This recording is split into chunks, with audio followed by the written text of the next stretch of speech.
ఆయనకి ఏకదంతం ఉంటుంది. ఎందుకు ఉంటుంది? ఏదో రాక్షసులు వెరగొడితే అలా అవ్వలేదండి. గణపతి అంత అల్ప పరాక్రముడు కాదు. భారతం రాస్తుంటే వ్యాసుడు చెబుతున్నాడు, అలా రాస్తున్నాడు ఆయన. ఉన్నట్టుండి ఓ రోజు సాయంత్రం 4 గంటల వేళ రాసే గంటం విరిగిపోయింది. వ్యాసుడు అన్నాడు, పోన్లే గణపతి, ఈ పూటకు మానేద్దాం, గంటం విరిగిపోయింది కదా, మళ్ళీ రేపు కొత్త గంటం తెచ్చుకోవాలి. గురువుగారు అలా కుదరదు, విఘ్నాలు తట్టుకోకపోతే విఘ్నేశ్వరుడు ఎందుకు ఇక్కడ అని ఉన్న 2 దంతాల్లో ఒక దంతం పట్టుమని లాగి ఆ దంతపు కొసతో ఆ రోజు గంట భారతాన్ని పూర్తి చేశాడమ్మా.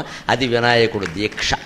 అందుకని ఏకదంతుడయ్యా. ఎవరో రాక్షసుడు వెరగొట్టాడు, ఇవన్నీ బోడి మాటలు. ఇవన్నీ రాక్షసుడు వెరగొడితే విరిగిపోయేంత అల్పదంతుడు కాదే. భారత రచనకి ఆటంకం కలిగితే వెంటనే అలా మన విద్యార్థులకి మనం అలవాటు చేయాలి.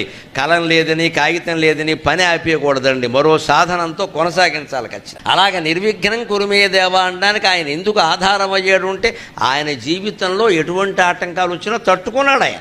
లేదా 1700 శ్లోకాల భారతం రాయడం మామూలు విషయం అది.